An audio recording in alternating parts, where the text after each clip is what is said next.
बिस्मिल्लाहिर्रहमानिर्रहीम। In today's lecture we are going to talk about referencing. तो सबसे पहले मैं बताता चलूँ कि रेफरेंसिंग है क्या, फिर मैं इसके डिफरेंट स्टाइल्स की बात करूँगा, उसमें से जिस स्टाइल में हमने काम करना है, और फिर उसके फर्दर जो डिफरेंट टाइप्स हैं मैं उनके ऊपर बात करूँगा। तो let's start with what is referencing. Referencing allows you to acknowledge the contribution of other researchers in your work.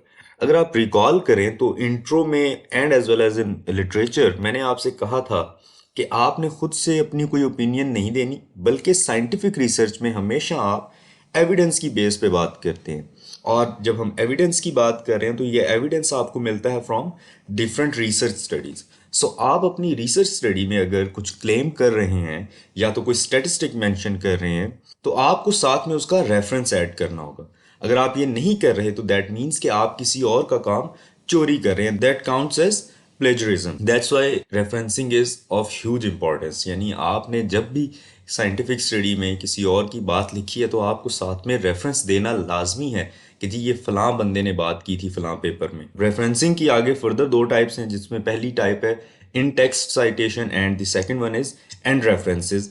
And references को हम बिब्लियोग्राफी भी कहते हैं। हम रेफरेंसिंग के स्टाइल्स की बात करें तो हमारे पास रेफरेंसिंग के वेरियस स्टाइल्स हैं, जिसमें हमारे पास एपीए है, एमएलए है, शिकागो, हार्वर्ड, वैंकूवर और बहुत सारे हैं। लेकिन पाकिस्तान की अगर हम बात करें तो in Pakistan APA style of referencing is the most commonly use. Pakistani culture में एक जो नॉर्म बना हुआ है वो यही है कि आपने एपीए स्टाइल ऑफ रेफरेंसिंग को यूज करना है। APA style basically it stands for American psychological association. कि अमेरिकन साइकोलॉजिकल एसोसिएशन ने जो रेफरेंसिंग का स्टाइल बताया है आपने उसको यूज करना है। तो पहले हम डिस्कस करेंगे इन टेक्स्ट साइटेशन को and then will talk about end referencing. और ये दोनों टाइप्स जो है रेफरेंसिंग की, I will do it in APA style, in text citation.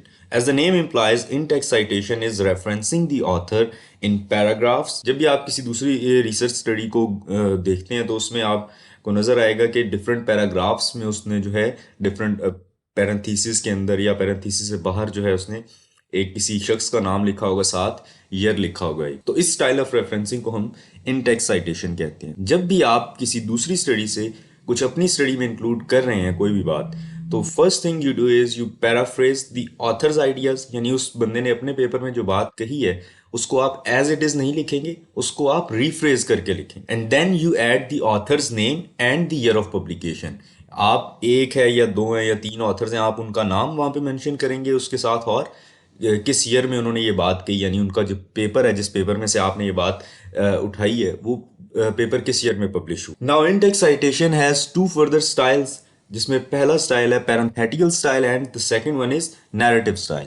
Parenthetical style की बात करें तो it is used when the idea mentioned in the text is of more importance regardless of the author. Means कि अगर आपका focus उस बात पे है जो बात वहां पे लिखी गई है रादर देन दी ऑथर के जिसने वो बात कही है, तो इसको हम पैरेंथेटिकल स्टाइल कहते हैं। और ये पैरेंथेसिस से वर्ड है, यानी इसमें जब आप ऑथर का नेम और ऑथर का जो पब्लिकेशन ईयर है वो आप पैरेंथेसिस के अंदर लिखेंगे, स्मॉल ब्रैकेट्स के अंदर। Political stability is vital to the growth of business sector. ये बात इंपॉर्टेंट है रिगार्डलेस कि किसने ये बात की है। तो आप देख सकते हैं कि जी बात करके एंड में जो है पैरेंथेसिस के अंदर ऑथर और साथ ईयर ऑफ पब्लिकेशन दिया। इस केस में रिसर्चर का फोकस प्रेजेंटेड आइडिया पर है and not on the person who presented that idea. While in narrative style researchers focus is on the person who presented the idea. Usually ऐसा तब किया जाता है जब जिस ऑथर की आप बात ले रहे हैं वो एक वेल नोन पर्सनैलिटी हो, जिसका नाम यूज करके आप उस आइडिया की इंपॉर्टेंस को सोलिडिफाई कर सकें।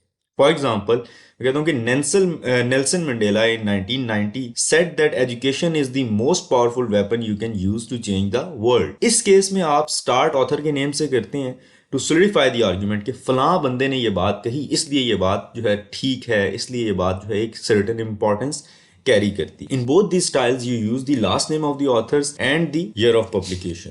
मतलब आप पैरेंथेटिकल स्टाइल यूज कर रहे हो या नैरेटिव राइटिंग स्टाइल, दोनों केसेस में आप ऑथर का सिर्फ लास्ट नेम यूज करेंगे। जैसे मैं इस एग्जांपल में नेल्सन मंडेला पूरा मैंने नहीं लिखा, ना ही नेल्सन लिखा, बल्कि मैंने मंडेला 1990 को मैंने पैरेंथेसिस में लिखा। यानी आपने सिर्फ उस बंदे का लास्ट नेम लिखना है, वहां पे उसका फर्स्ट नेम वहां पे नहीं आएगा। Another thing to note in the in text citation is if there are one or two authors, you write their last names in the sequence given in their research study and the year of publication. But if there are 3 authors, first time आप सबके last name उसी sequence में लिखेंगे with their publication year, but subsequently आप first author का नाम लिख के, लास्ट नेम लिख कर साथ में उसका पब्लिकेशन ईयर लिख देंगे, और जो है पब्लिकेशन ईयर और ऑथर नेम के दरमियान आप एट ऑल लिख देंगे।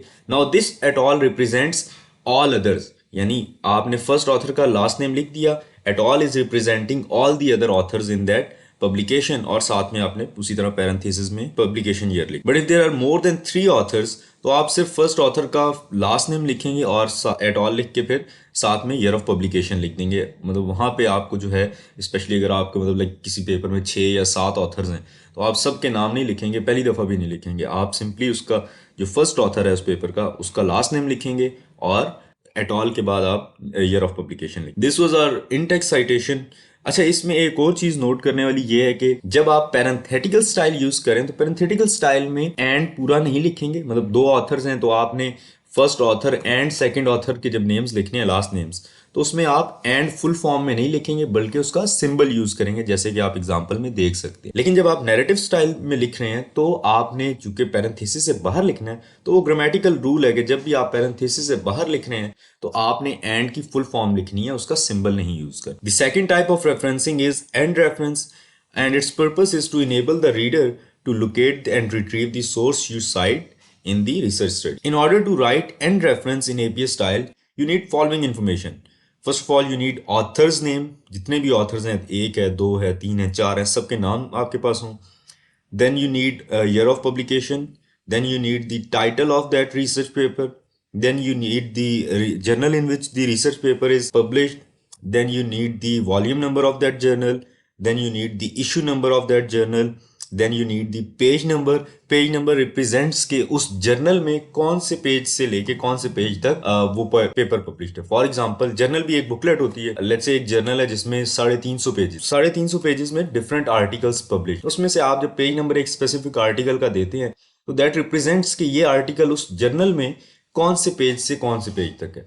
फॉर एग्जाम्पल, एक पेपर के साथ अगर लिखा है पेज नंबर 200 to 219, इसका मतलब है कि वो जर्नल जितने भी पेजेस का है उसमें से 200 से लेके 219वें पेज तक आप जिस आर्टिकल की बात कर रहे हैं, जिस आर्टिकल को रेफर कर रहे हैं, वो आर्टिकल पाया जाता है। लास्ट में आप उसका DOI नंबर लिखते हैं। DOI stands for digital object identifier. ये एक यूनिक आइडेंटिटी होती है कि कोई भी चीज अगर पब्लिश्ड है इंटरनेट पे तो उसका एक यूनिक नंबर होता है। ये नंबर और सिंबल्स का एक मजमुआ होता है कि उनकी एक कलेक्टिवनेस होती है जिसमें आप जिसके थ्रू आप जो है उस पेपर को इजीली एक्सेस कर सकते हैं, उसको ढूंढ सकते हैं इन केस कि अगर आपको पेपर उसके टाइटल से नहीं मिल रहा या टाइटल आपको ठीक से याद नहीं। आप अगर इस एग्जांपल को गौर से देखें तो इसमें हमारे पास एक गिवन इन्फॉर्मेशन है। ये एक ओपन सोर्स रिसर्च पेपर है फ्रॉम गूगल स्कॉलर, और ये जो हाईलाइटेड पोर्शन है ये उसका रेफरेंस है कि जो गिवन इन्फॉर्मेशन है उसकी बेसिस पे मैंने एक एंड रेफरेंस बनाया है बिब्लियोग्राफी के लिए। तो आप इसको देख सकते हैं, इसमें वही सारे कंपोनेंट्स हैं, सिर्फ एक DOI जो है इस आर्टिकल का वो गिवन नहीं था, इसलिए वो यहाँ पे मेंशन नहीं है। अदरवाइज वही सारी इन्फॉर्मेशन है कि पहले ऑथर्स का लास्ट नेम और उनके फर्स्ट नेम का फर्स्ट जो लेटर है इन कैपिटल, फिर आपने ईयर ऑफ पब्लिकेशन लिखा, फिर मैंने उसमें टाइटल लिखा है रिसर्च पेपर का, टाइटल के बाद जर्नल का नेम, फिर वॉल्यूम नंबर और उसके साथ ही पैरेंथेसिस में इशू नंबर, और फिर एंड में पेज नंबर। DOI अगर इसमें गिवन होता तो पेज नंबर के बाद एंड पे DOI नंबर होता है इसका।